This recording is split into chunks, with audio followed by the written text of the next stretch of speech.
Video like जरूर कर लीजिए और ऐसे वीडियो लगातार फ्री में पाने के लिए चैनल को तुरंत सब्सक्राइब कर लीजिए और बेल आइकन को जरूर टैप कर लीजिए ताकि आगे भी सारे वीडियो आपको मिलते रहे। यूट्यूब में फॉलो करते हैं तो प्लीज ये वाला फ्री टेलीग्राम चैनल जरूर ज्वाइन कर लीजिएगा। सारे नोटिफिकेशन, सारे अपडेट यहीं पे आते हैं, ध्यान रखिए। Hello everyone, I hope you all are doing well. मैं Shivangi Singh study for civil services में आप सभी का बहुत बहुत स्वागत करती हूँ। हम आ गए हैं हमारे GS 6 के पॉइंट नंबर 11 पे। इंग्लिश मीडियम का हमारा ये वीडियो इंग्लिश में लिखा गया, आम बोलचाल की भाषा में समझाया गया। इसमें हम देखेंगे एग्रीकल्चरल डाइवर्सिटी, क्रॉप डाइवर्सिफिकेशन। क्या प्रॉब्लम्स हैं एग्रीकल्चरल डाइवर्सिटी से रिलेटेड उत्तर प्रदेश में और क्या उनके सल्यूशंस हैं, ये सब हम इस एक पर्टिकुलर वीडियो में देखने वाले हैं। आपको वीडियो अच्छे से फॉलो करना है, कीवर्ड्स लिखने हैं, बार बार रिवाइज करना है। मैं इतनी बार कह चुकी हूँ, पता नहीं आप लोग कर रहे हैं या नहीं कर रहे हैं, लेकिन अगर कोई एक भी कर रहा है तो शायद हमारा पर्पस सॉल्व हो जाएगा। करना आप सबको चाहिए और पूछी गई बातों का जवाब आपको कमेंट में देना है और कोई भी आपका सजेशन है, कोई फीडबैक है, then you all are most welcome. इसके अलावा जो लोग भी हमारे पेड ग्रुप्स को ज्वाइन करना चाहते हैं या जो लोग PDF चाहते हैं, कमेंट सेक्शन में बहुत कमेंट्स ही होते हैं, मैम PDF कहाँ से मिलेगी? तो PDF मिलेगी आपको पेड ग्रुप से। उसमें आप हमारा UP PCS मेंस 2023 का ग्रुप ज्वाइन कर सकते हैं। कंप्लीट स्टडी मटेरियल सब कुछ एक जगह पे, सारे सब्जेक्ट्स इंक्लूडिंग हिंदी। इसके अलावा आप लोग एस्से का ग्रुप ज्वाइन कर सकते हैं, जिन्हें सिर्फ आंसर राइटिंग, सिर्फ एस्से राइटिंग की प्रैक्टिस करनी है, और जिनको सिर्फ आंसर राइटिंग की प्रैक्टिस करनी है वो हमारा टेस्ट सीरीज वाला ग्रुप ज्वाइन कर सकते हैं। UP PCS mains 2023 test series group है हमारा। और जो लोग UP PCS 2024 को टारगेट कर रहे हैं वो हमारा शुरुआत से सिलेक्शन तक की तैयारी वाला ग्रुप भी ज्वाइन कर सकते हैं, जिसमें आपको सब कुछ एक जगह पे बहुत ही कम पेजेस में short, crisp, to the point selection वाला मटेरियल, इंक्लूडिंग मेल्स, इंक्लूडिंग एवरीथिंग, CSAT, सब कुछ उसी में दिया जाएगा, सारे सब्जेक्ट्स। तो जो जैसे आपको कन्वीनियंट हो आप लोग डेफिनेटली ज्वाइन कर सकते हैं। फिलहाल के लिए GS 6 point number 11 English medium का वीडियो होगा, शुरुआत कर रहे हैं। Thank you. तो यहाँ पे देख लेंगे हम हमारा GS 6 का पॉइंट नंबर 11। देखिए, agricultural diversity, problems of agriculture and the solutions in UP. बहुत ही इंपॉर्टेंट हो जाता है ये टॉपिक, खासकर उत्तर प्रदेश जैसे स्टेट के लिए, जहाँ पे मैक्सिमम पॉपुलेशन जो है वो एग्रीकल्चर डिपेंडेंट है, इकोनॉमी जो है वो एग्रीकल्चर डिपेंडेंट है। तो पर ऐसे स्टेट्स के लिए एग्रीकल्चर में नए मेथड्स को अपनाना, एग्रीकल्चरल ईल्ड इंक्रीज करने के नए तरीके यूज करना बहुत ज़्यादा इंपॉर्टेंट हो जाते हैं।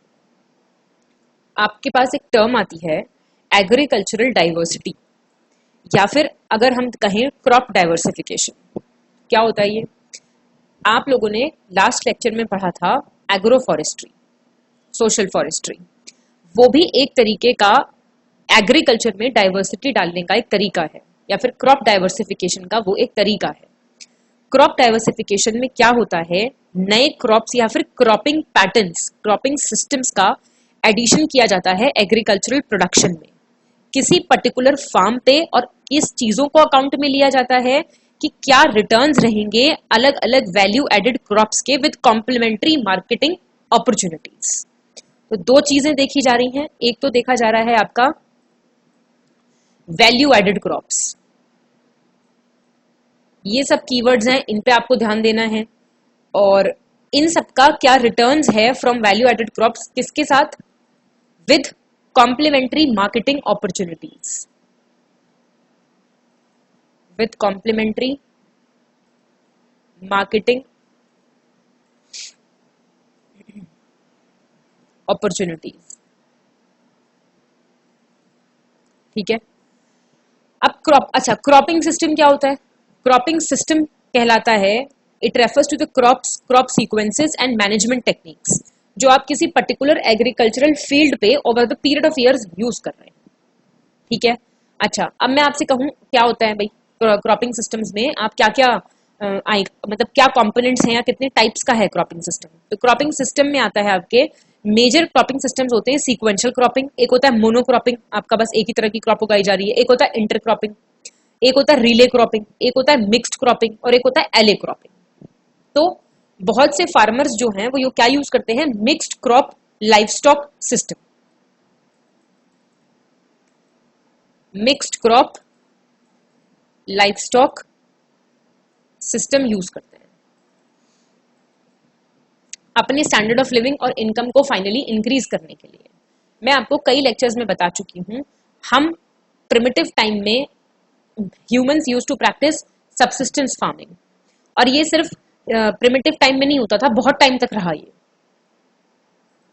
सबसिस्टेंस फार्मिंग करता था एक किसान, बस गुजर बसर के लिए, जो उगाया वो खा लिया। भाई इतना उग ही नहीं पा रहा है, इतने लैंड्स नहीं है, ठीक है। तो इससे जब हम बात करते हैं कमर्शलाइजेशन की, जब हम बात करते हैं एग्रीकल्चरल डाइवर्सिटी की, जब हम बात करते हैं एग्रो फॉरेस्ट्री की, जब हम बात करते हैं सोशल फॉरेस्ट्री की, तो हमें नए मेथड्स, नए तरीके, नए सिस्टम्स, नई नॉलेज, नया अवेयरनेस, इन सब की जरूरत लगती है, ठीक है। अच्छा, एनिमल हस्बेंड्री आपको पता होगा क्या होगा। एनिमल एग्रीकल्चर या फिर एनिमल हस्बेंड्री क्यों इंपॉर्टेंट है जानना, क्योंकि एग्रीकल्चरल डाइवर्सिटी में हम बात कर रहे हैं डाइवर्सिटी ऑफ क्रॉप्स की, लाइव स्टॉक की, और बाकी के एग्रीकल्चरल प्रोडक्ट्स की that are grown and cultivated in a given area और रीजन, ठीक है।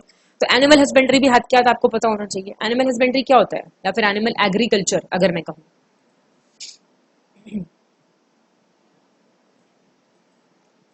एनिमल एग्रीकल्चर क्या होता है ये वो ब्रांच ऑफ साइंस है which deals with the practice of breeding, farming and care of farm animals. Life stock क्या होता है बेसिकली, लाइफ स्टॉक को कहते हैं फार्म एनिमल्स।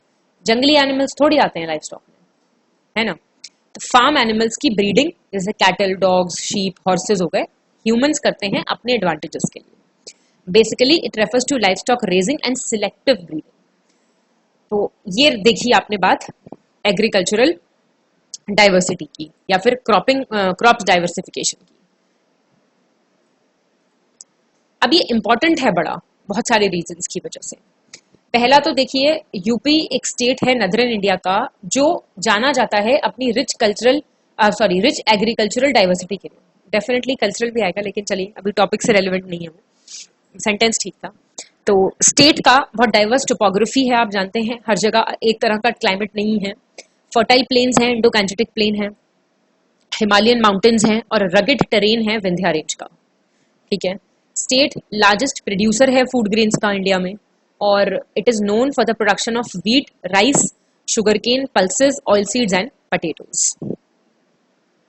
और उत्तर प्रदेश जो है, it is also a major producer of fruits and vegetables including mangoes, guavas, bananas and citrus fruits.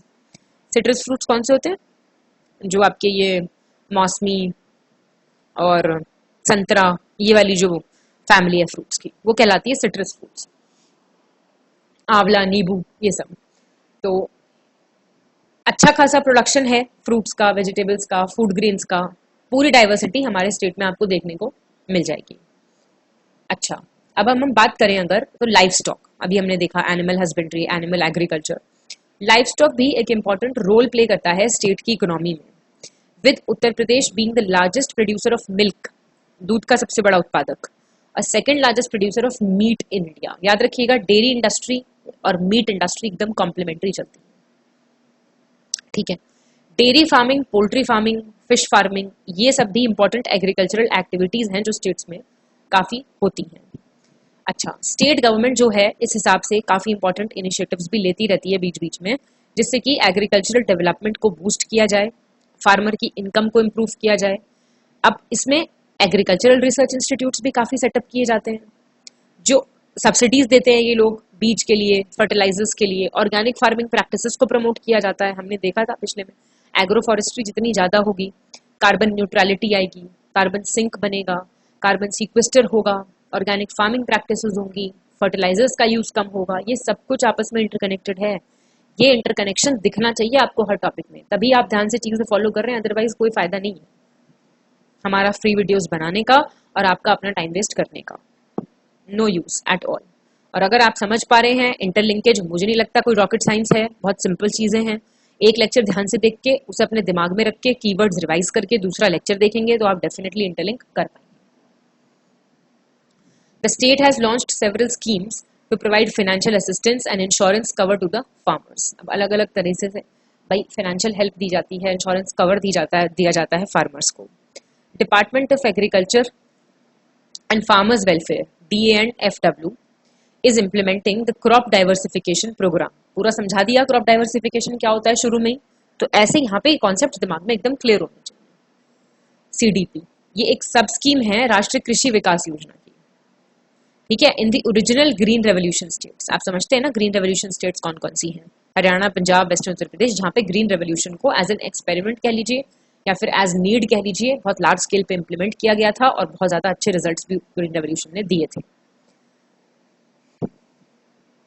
2013-14 से to divert the area of water intensive paddy crops to alternative crops like pulses, oil seeds, coarse cereals. Coarse cereals कौन सा होता है? मोटा अनाज, ये जौ, ज्वार, बाजरा, रागी बड़ा चल रहा है ना आजकल। इंटरनेशनल ईयर ऑफ मिलेट्स, कौन सा international year of millets? Comment करके बताओ जरा। इंटरनेशनल ईयर ऑफ मिलेट्स कौन सा डिक्लेयर किया गया है?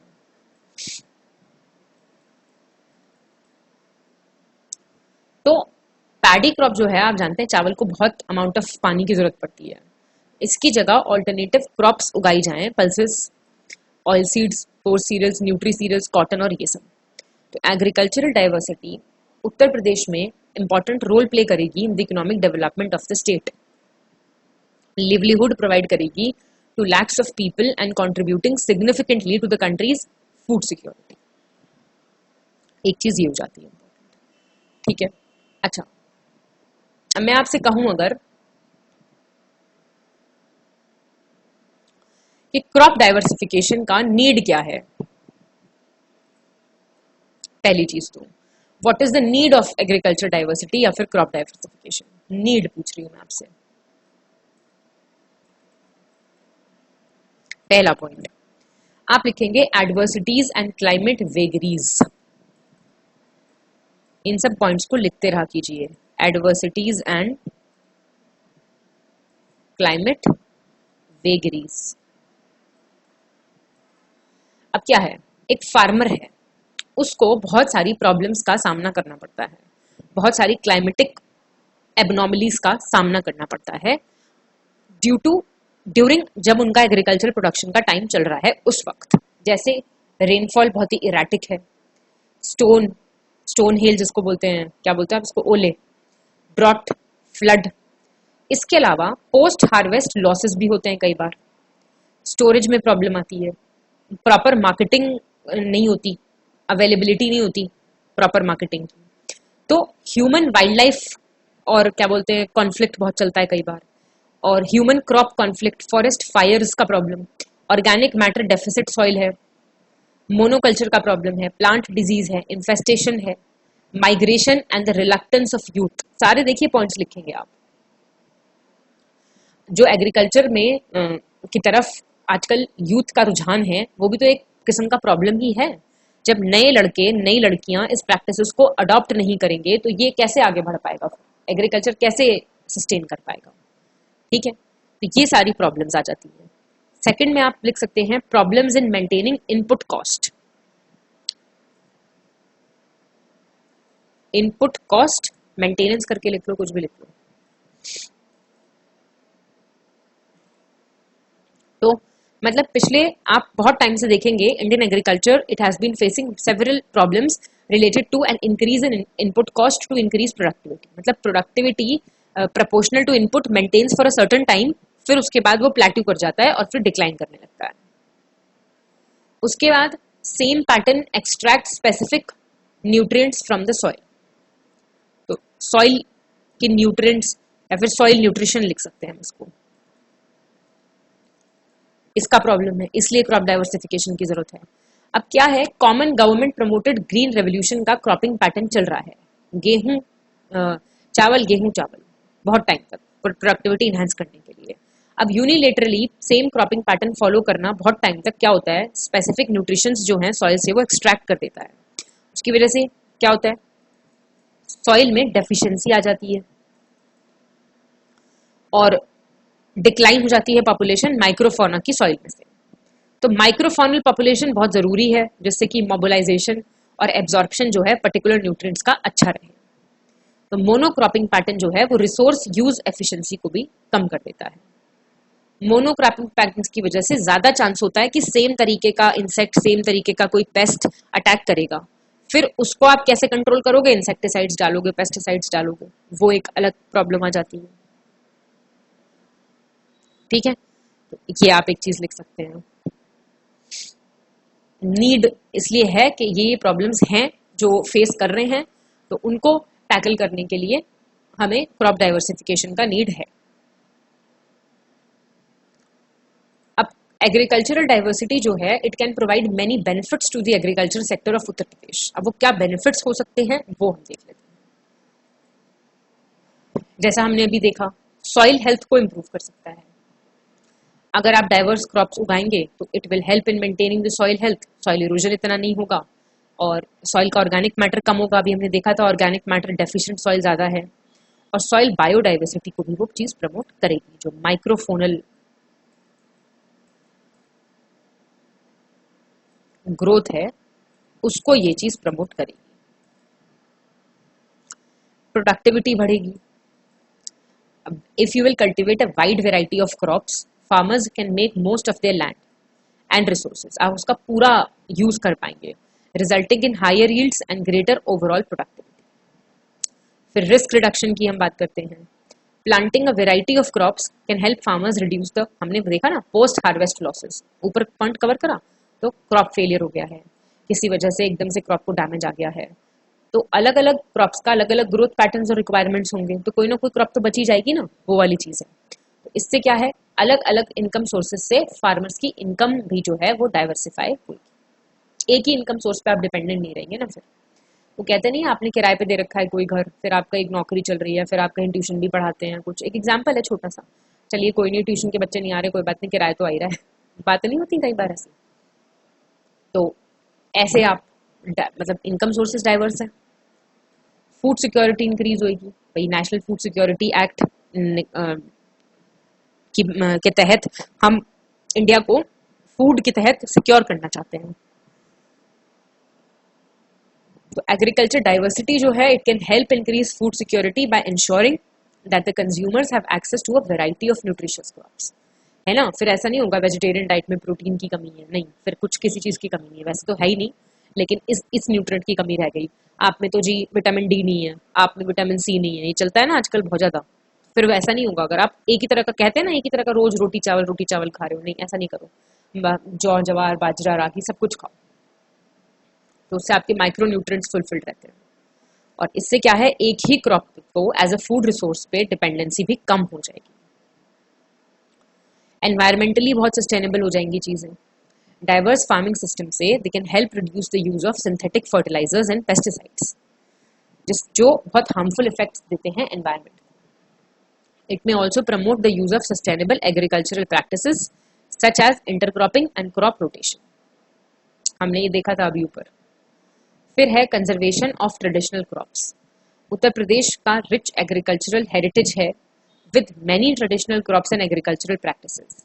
तो अगर हम एग्रीकल्चरल डाइवर्सिटी प्रमोट करेंगे तो it can help preserve this heritage and promote cultural diversity, ये एक इंपॉर्टेंट चीज हो जाएगी। Agricultural diversification can provide many benefits to the agricultural sector of Uttar Pradesh, including improved soil health, risk reduction, enhanced food security, environmental sustainability, conservation of traditional crops. ये एक चीज important हो जाएगी, ठीक है। अब यहाँ पे आप बहुत ही वेहेमेंटली लिख सकते हैं दैट आप एग्रो फॉरेस्ट्री को बहुत ज्यादा, इस वाले पॉइंट, वहां पे जो पॉइंट पढ़े थे ना पिछले लेक्चर में, वो आप यहाँ पे लिख सकते हैं, ठीक है। कि एग्रो फॉरेस्ट्री एक हमने बताया पढ़ा था लैंड यूज सिस्टम है, जिसमें आप ट्रीज, क्रॉप्स और लाइफ स्टॉक को स्पेशियल और टेम्पोरल मैनर में इंक्लूड करते हो, balancing both ecological and economic interactions of biotic and abiotic components, ये आप लिख सकते हैं। और एग्रो फॉरेस्ट्री दुनिया भर में, नॉट इवन इन इंडिया और उत्तर प्रदेश, यूज की जाती है फॉर क्रॉप डाइवर्सिफिकेशन, ठीक है। याद रखिएगा, कुछ एग्जांपल्स आप इंटरनेशनल लिख सकते हैं, मैं आपको बता देती हूँ, तो उससे अच्छा इम्पैक्ट जाता है काफी। आप लिख सकते हैं नॉर्थ अमेरिका का एक एग्जांपल है,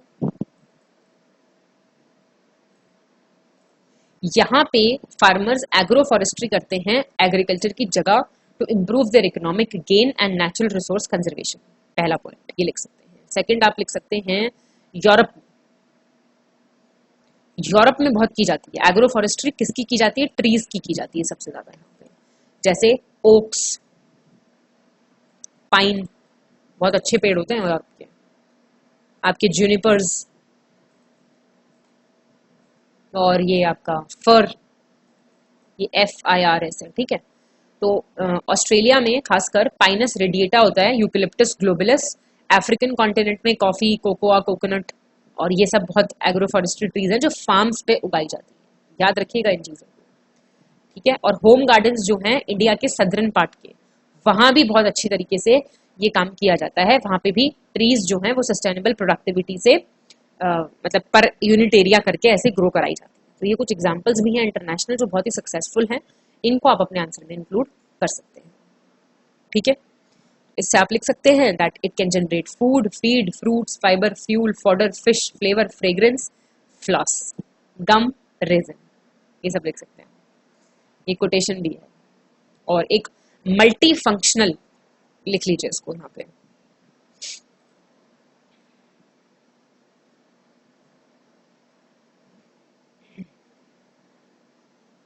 इससे क्या आता है रिजल्ट निकल के, एक multi functional production system,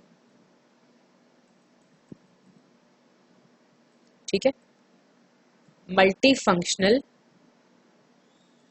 production system आप कंट्रीब्यूट करते हैं जो बायोडाइवर्सिटी को एनहांस करता है, डाइवर्स हैबिटेट देता है मैक्रो माइक्रो ऑर्गेनिजम्स के लिए, ठीक है ना, और अपॉर्चुनिटी देता है to integrate traditionally grown crops with other commercial crops, ये लिख सकते हैं, ठीक है। तो काफी सारी चीजें बता दी मैंने मेरे ख्याल से। यहाँ पे एक मैप दिया हुआ है, इसको भी देख लेते हैं एक बार।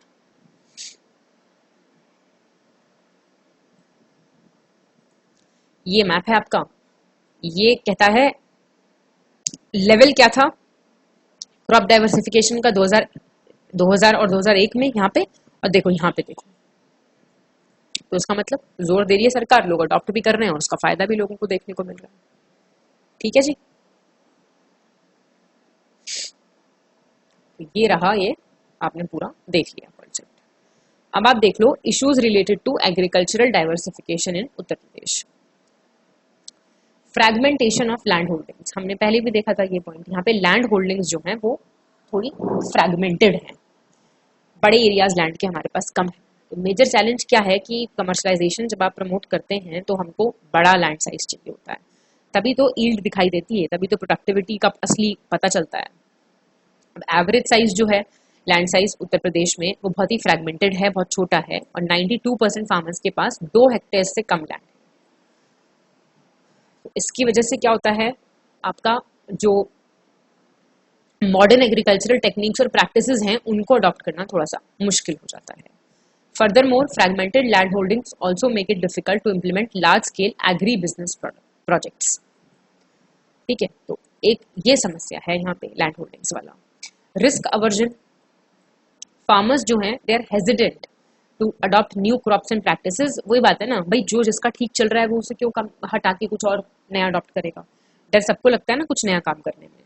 तो एक ये वाली भी चीज़ है कि फार्मर्स खुद हेजिटेंट फील करते हैं कि वो कोई नई क्रॉप नई प्रैक्टिस को क्यों अडॉप्ट करें, due to the perceived risks associated with them. जैसे कि हो सकता है भाई लोअर यील्ड्स हो, मार्केट इतनी अनसर्टन ना, मार्केट इतनी सर्टन ना हो, या फिर क्रॉप फेल ही हो जाए। फिर है आपका पेस्ट एंड डिजीज मैनेजमेंट। नए क्रॉप्स इंट्रोड्यूस करने से नए पेस्ट आएंगे, नई डिजीज आ सकती हैं, जिनसे मैनेज करने में हो सकता है फार्मर्स अच्छे से तैयार भी ना हो, they might not be well equipped to manage them effectively. Limited access to quality seeds and planting materials, farmers को डिफिकल्टी हो सकती है in obtaining quality seeds and planting materials for new crops which can hinder crop diversification efforts. हम मतलब एक तरफ बात ही कर रहे हैं कि हमको तो डाइवर्सिफाई करना है, लेकिन अब क्वालिटी सीड्स ही नहीं मिल रहा है, प्लांटिंग मटेरियल ही नहीं मिल रहा है, तो मतलब फिर स्टार्ट कैसे करेंगे चीजें।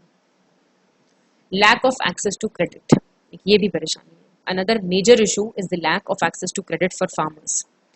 ज्यादातर स्मॉल और मार्जिनल फार्मर्स के पास इंस्टीट्यूशनल क्रेडिट का एक्सेस नहीं होता, making it difficult for them to invest in modern agricultural techniques and equipment. Inadequate agri infrastructure, अब स्टेट गवर्नमेंट एफर्ट्स डाल रही है टू डेवलप एग्री इंफ्रास्ट्रक्चर, लेकिन अभी भी उतना अच्छा काम नहीं हो पाया है। इनएडिक्वेट इंफ्रास्ट्रक्चर है, रोड्स इतनी अच्छी नहीं है, ट्रांसपोर्ट फैसिलिटीज इतनी अच्छी नहीं है, स्टोरेज फैसिलिटीज में थोड़ा इशू है। अब इसकी वजह से क्या होता है, it becomes difficult for farmers to transport and store their produce safely. ये लिख सकते हो आप। लैक ऑफ मार्केट लिंकेज, ज्यादातर जो फार्मर्स हैं यूपी के, they depend on local markets to sell their produce. However, there is a lack of market linkages, making it difficult for farmers to access larger and more attractive markets. Besides, there is also a lack of information and knowledge about market demand and prices. उनको नहीं पता कैसे fluctuate करने हैं, क्या है क्या नहीं. मॉनसून पे ओवर डिपेंडेंस है. आप बात करें पानी की, तो ज़्यादातर पानी जो है वो मॉनसून डिपेंडेंट है. तो कई बार क्या होता है, मॉनसून तो ठीक से थोड़ी ना कि बारिश आ रही है वो ठीक से ही आपको पानी दे रही है आपकी क्रॉप को.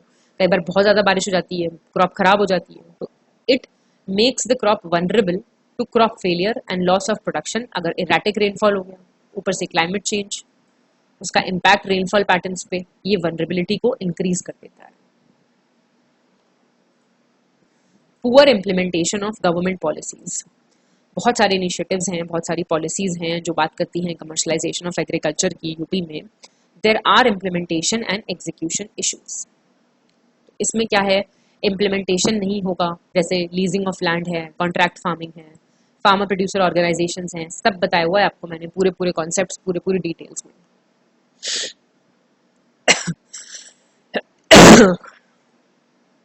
Heavy reliance on few crops. अब प्राइमरीली यहाँ पे वीट और राइस उगता है. It's a wheat and rice growing state. तो ये जो दो क्रॉप्स हैं ये अकाउंट करती है मोस्ट ऑफ द स्टेट का agriculture production. So this over-reliance on a few crops leave farmers vulnerable to price fluctuations and other market shocks. Lack of crop diversification. क्योंकि dominance है गेहूं चावल, राजा है यहाँ था, तो there has been limited diversification into other crops जैसे कि pulses, oilseeds, fruits, vegetables. ये ज़्यादातर लोग नहीं अडॉप्ट करना चाहते, वो यही गेहूं rice. So this limits the income potential of farmers and also leads to lack of nutritional diversity in the food system. तो न्यूट्रिशनल डाइवर्सिटी का भी लॉस होता है. सबसे इंपॉर्टेंट लाइन यही है मेरे हिसाब से. फिर आता है आपका सॉइल इरोजन. इंटेंसिव कल्टीवेशन अगर आप करते हैं कुछ क्रॉप्स का बार बार, उसकी वजह से सॉइल न्यूट्रिएंट्स जो हैं वो डिप्लीट होने लगते हैं. मैंने आपको नीड में जो पॉइंट्स कराए ना, उसी के बेसिस पे आप सारी चीजें लिख के ले जाएंगे. उसकी वजह से सॉइल इरोजन होता है which can reduce yields and makes it difficult to cultivate कोई दूसरी crop. Excessive use of chemical fertilisers and pesticides can further aggravate this problem. फिर है आपका क्लाइमेट चेंज. क्लाइमेट चेंज जो है it is likely to have a significant impact on agriculture in Uttar Pradesh. With changes in temperature and rainfall patterns they affect crop yields and increase soil erosion.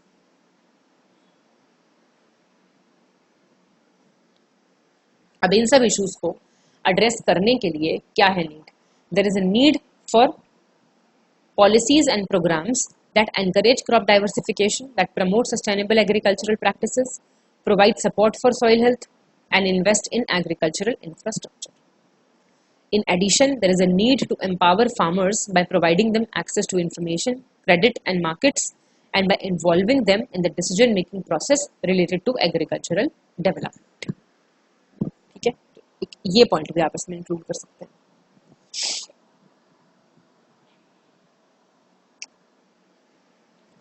अब क्या initiatives लिए हैं state government ने to promote agricultural diversification in Uttar Pradesh? सबसे पहला तो formation of farmer producer organisations, एफपीओस.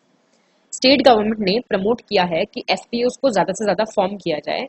ये एफपीओस क्या होते हैं, हमने देखा था पिछले लेक्चर में भी. ये ग्रुप ऑफ फार्मर्स हैं who work collectively to market their produce. जैसे लोन्स लेने जाएंगे, उनकी बार्गेनिंग पावर इंप्रूव होगी. जब एक बंदा खड़ा है कहीं, हाँ वो 50-60 को लेके खड़ा हुआ है, तो इम्पैक्ट पड़ता है ना. और वो सारे एक ही इंटरेस्ट रखते हो, फार्मर्स हो, तो उनको फिर जगह मिलती है. So the state has also seen a rise in the number of FPOs in recent years. और 2022 तक देखिए आप 473 एफपीओज हैं यूपी में रजिस्टर्ड. तो ये एक अच्छी चीज है. Development of agri infrastructure. State government जो है वो इन्वेस्ट कर रही है in the development of agri infrastructure, जैसे cold storage, warehouses, processing facilities, which helps reduce post harvest losses and improve the quality of produce. जैसे मैंने आपको बताया था जो नई मार्केट प्लेसेस हैं स्टेट की मॉडर्नाइजेशन स्कीम के तहत, उसमें से 26 मार्केट स्पेसेस में मॉडर्नाइजेशन हो चुका है। तो अच्छा काम कर रही है सरकार इस सबसे रिलेटेड। फिर आता है आपका promotion of contract farming.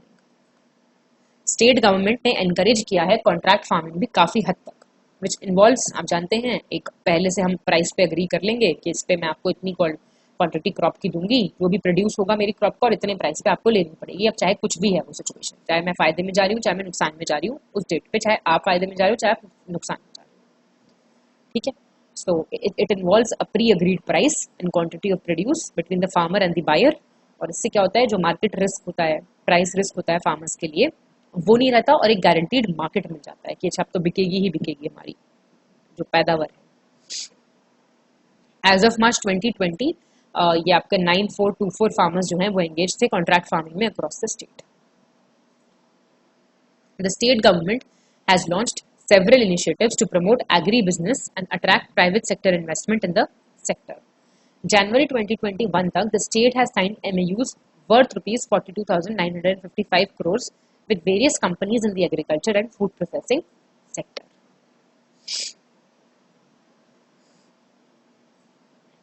Agree entrepreneurship, innovation है ना, इसमें आप इनोवेशन वाले पॉइंट भी डाल सकते हैं, उसकी बात कर सकते हैं। स्टेट गवर्नमेंट ने बहुत सी ऐसी स्कीम्स लॉन्च की हैं, इनिशिएटिव्स लॉन्च किए हैं टू सपोर्ट एग्री एंटरप्रेन्योरशिप, जैसे फाइनेंशियल असिस्टेंस देना, ट्रेनिंग करना, उनकी कैपेसिटी बिल्डिंग करना। जैसे नंद बाबा मिल्क मिशन है एक, जो इम्प्लीमेंट हुआ to provide milk producers that facility to sell their milk at a reasonable price in villages through dairy cooperative societies.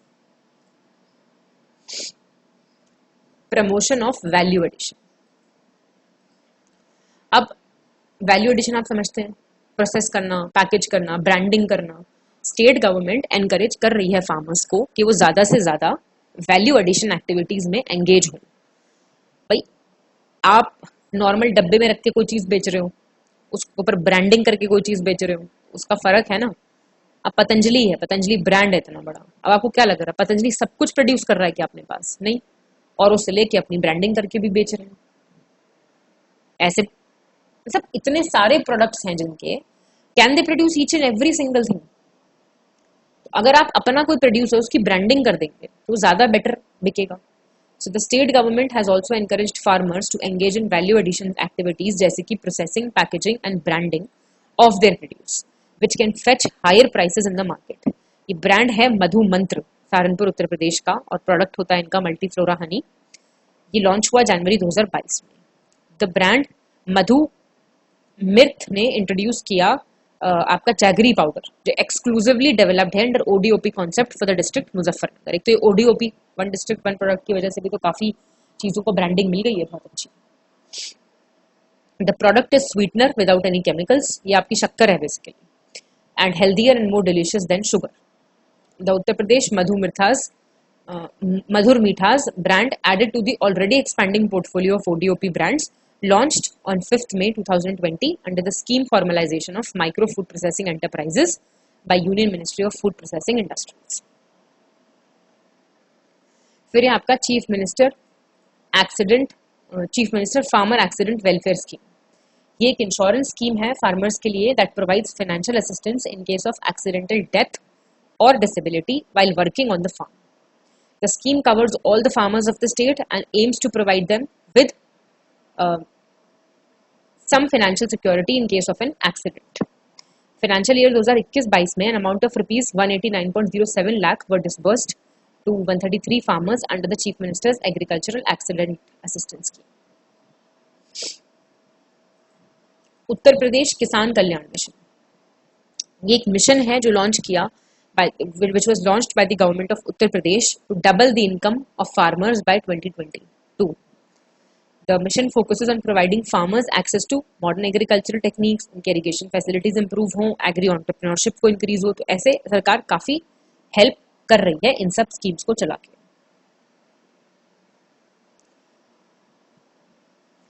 फिर आता है प्रधानमंत्री फसल बीमा योजना, पढ़ा होगा आप लोगों ने इस स्कीम के बारे में definitely.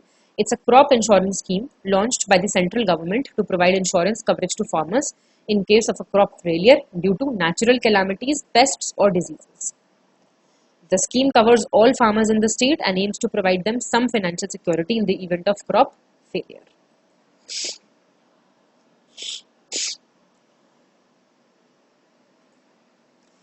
Excellent implementation of central government PM किसान सम्मान निधि. इसका इम्प्लीमेंटेशन काफी अच्छा हुआ है स्टेट में. 2,63,00,000 फैमिलीज ऐसी हैं फार्मर्स की जिनको बेनिफिट मिला है पीएम किसान सम्मान निधि के अंतर्गत. इस स्कीम में क्या था, 6,000 रुपए दिए जाते थे एनुअली फार्मर्स को 3 इंस्टॉलमेंट्स में.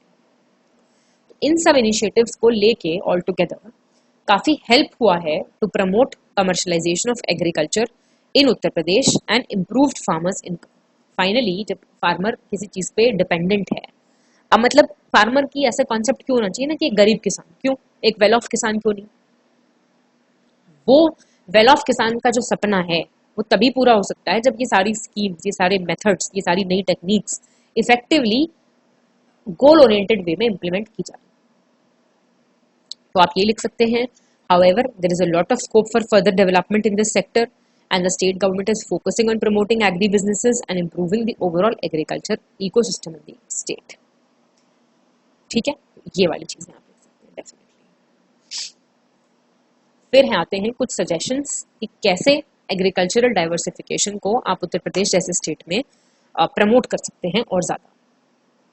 तो ये कह रहा है कि आप क्रॉप रोटेशन को प्रमोट कीजिए. फार्मर्स जो हैं उत्तर प्रदेश के, they should be encouraged to adopt crop rotation. इससे क्या है, this can help prevent soil depletion, soil health better रहेगी, न्यूट्रिएंट लॉस नहीं होगा, जिसकी वजह से ज्यादा प्रोडक्टिव, ज्यादा सस्टेनेबल एग्रीकल्चरल प्रैक्टिसेस की तरफ हम जाएंगे. ठीक है, ये आप देख सकते हैं. Promotion of cultivation of alternative crops. भाई अलग अलग किस्म के डाइवर्सिफाइड क्रॉप्स को किया जाए, और हमारे पास पोटेंशियल भी है, टोपोग्राफी भी है हमारी ऐसी कि हम फ्रूट्स भी उगाएं, वेजिटेबल्स उगाएं, पल्सेस उगाएं, है ना. तो स्टेट गवर्नमेंट जो है वो एनकरेज कर सकती है फार्मर्स को to diversify their crops by providing subsidies, training programmes और बाकी के incentives. Support to organic farming. Organic farming पे आजकल बड़ा बज़वर्ड है, ऑर्गेनिक है जी, हर चीज ऑर्गेनिक है. आप अपने घर में जो चीज उगा रहे हैं बिना किसी फर्टिलाइजर के, बिना किसी चीज के, वो ऑर्गेनिक है.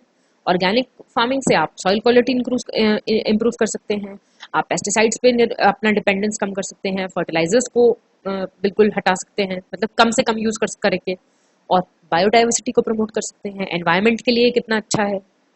So the state government can provide training programmes and financial incentives to farmers adopting organic farming practices. Establishment of farmer cooperative societies. ये भी एक अच्छा काम हो सकता है. भाई फार्मर कोऑपरेटिव्स बना दी जाए सोसाइटीज, जो स्मॉल स्केल के फार्मर्स हैं, भाई उनको उनका प्रोडक्ट्स के लिए मार्केट मिल जाए, उनकी बार्गेनिंग पावर अच्छी हो जाए, उनको अच्छा पैसा मिल जाए, उनको असिस्टेंस मिल जाए, उसके लिए आप फार्मर कोऑपरेटिव सोसाइटीज को भी स्टैब्लिश कर सकते हैं. So the state government may provide assistance to establish and strengthen farmer cooperative society. ये भी एक अच्छा स्टेप हो सकता है. आप क्रेडिट, मेन इशू क्रेडिट का है ना, तो increasing access to credit. Lack of access to credit is a major challenge for small farmers in UP. So the state government can set up loan schemes specifically for farmers, जो कि farmer direction में ही एकदम dedicated हो, जो which can help them invest in diverse farming practices. ये एक अच्छी चीज हो सकती है. Increase in infrastructure investment. This is another nice thing. To boost the growth of agricultural sector, there is a need for increased investment in infrastructure such as roads, storage facilities, cold chains. इन सब में अच्छा, भाई यही तो infrastructure चाहिए अच्छा खासा, भाई पोस्ट हार्वेस्ट लॉस ना हो, स्टोरेज की प्रॉब्लम ना हो. इससे क्या होगा, this will help farmers to transport their produce to the market and store it safely. Promote market linkages. Farmers need access to larger and more attractive markets to increase their income. So the government can promote market linkages by setting up agri-marketing infrastructure and providing market information to the farmers. सही information farmers तक पहुंचना भी बहुत ज़्यादा ज़रूरी हो जाता है इस केस में. Promote contract farming. Contract farming से आप private sector investment भी attract कर सकते हैं agricultural sector में. तो government जो है, it can provide assistance to farmers in negotiating contracts and ensuring that their interests are protected. Increase access to credit. Access to credit कितना जरूरी है, क्योंकि भाई नए एग्रीकल्चर टेक्निक्स हैं, नए इक्विपमेंट्स हैं, इनमें इन्वेस्ट करना फार्मर्स के लिए बहुत ज्यादा जरूरी हो जाता है। So government can promote financial inclusion by providing easy and cheap loans to farmers. Promote technology.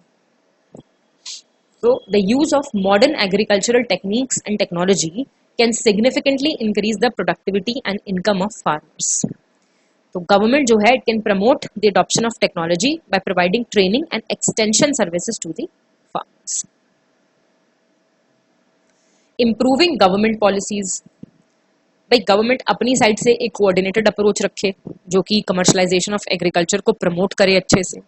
So there is a need to focus on creating an enabling environment for farmers and attracting private sector investment in this sector. तो अच्छा collaborative of effort हो जाता है जब private sector और public sector मिलके काम करता है। Solving the issue of fragmentation of land holdings, जो मेजर प्रॉब्लम हमने देखी ही, that fragmented land holdings they make it difficult for farmers to adopt modern agricultural techniques and practices. So the government can promote land consolidation and provide assistance to farmers in leasing and renting out land. Addressing the issue of climate change.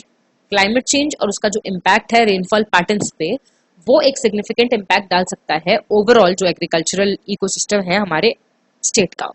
So the government needs to develop strategies to address the impact of climate change on agriculture and promote climate smart agriculture practices. इसमें आप लिख सकते हो resilient agriculture